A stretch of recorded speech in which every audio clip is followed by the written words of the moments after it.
Hi అండి. ఈరోజు మనము అరిసెలు పిండి సెలివిడి ఎలా రెడీ చేసుకోవాలో, పాకెట్‌లో పిండి సెలివిడి ఎలా రెడీ చేసుకోవాలో మనం ఈ వీడియోలో చూద్దామండి. చాలా బావుంటాయండి అరిసెలు, పాకుండలు కూడా చాలా బావుంటాయి. ఇవి రేషన్ బియ్యం అయితే 2 రాత్రులు నానితే బియ్యం చాలా బావుంటాయన్నమాట అండి. ముందు రోజు రాత్రి నానబెట్టిన తర్వాత నీళ్ళు వంపేసుకొని ఫ్రెష్ నీరేసి పెట్టేసుకోవాలి.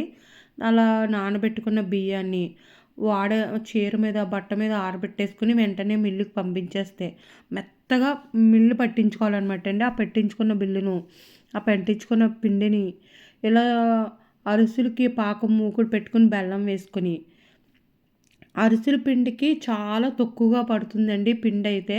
ఇలా పాకం పెట్టేసుకొని మనకి పొట్టు ఎలాగంటే వాటర్‌లో వేసుకుంటే అది ఉండ గట్టిగా అవ్వాలనమాట పొట్టు.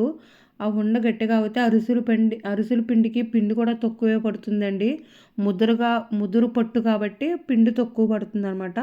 ఇలా పట్టేసుకొని బాక్స్‌లో పెట్టేసుకుంటే మనకి ఎప్పుడు అరిసెలు తినాలనిపిస్తే అప్పుడు అరిసెలు వేసేసుకోవచ్చండి. నేను ఇలాగే అరిసెల పిండి పట్టేసుకొని ఫ్రిడ్జ్‌లో పెట్టేసుకుంటాను. మనం ఎప్పుడు తినాలనిపిస్తే అప్పుడు చేసుకోవచ్చు.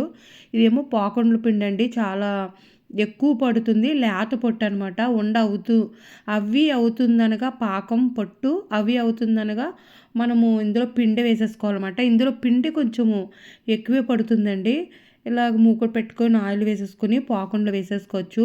మన పూర్వీకులు, మన పెద్దవాళ్ళు ఏమైనా పండగొచ్చినా ట్రెడిషనల్‌గా జరుగుతాయి చూడండి. ఆ పండుగల్లో మనకి హెల్ప్ చేస్తారు.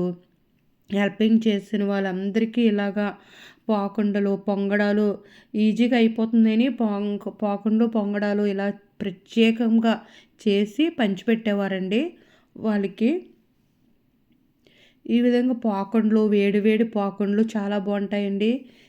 తింటుంటుంటే ఆ చెలివిడి ఊరికనే తిన్న ఆ బెల్లంతో ఉంటుంది చూడండి. ఆ బెల్లంతో ఉంటుంది కాబట్టి ఆ చెలివిడి తిన్నా చాలా బావుంటుందండి. చాలా ఈజీగా అయిపోతుంది. నూనె కాగితమే తరువాయి వేయడం, తీయడం పాకుండలు అయిపోతాయండి. ఇలాగా అరిసెల పిండి రెడీ చేసుకొని పెట్టుకుంటే మనము చాలా ఈజీగా ఎప్పుడు కావాలితే అప్పుడు పాకుండలు వేసుకోవచ్చు. ఎప్పుడు కావాలితే అప్పుడు అరిసెలు కూడా వేసుకోవచ్చండి. ఫ్రిడ్జ్‌లో పెట్టుకుంటే అసలు ఏం పాడవవండి. మీకు కనుక వీడియో నచ్చితే లైక్ చేయండి, షేర్ చేయండి, సబ్స్క్రైబ్ చేయండి.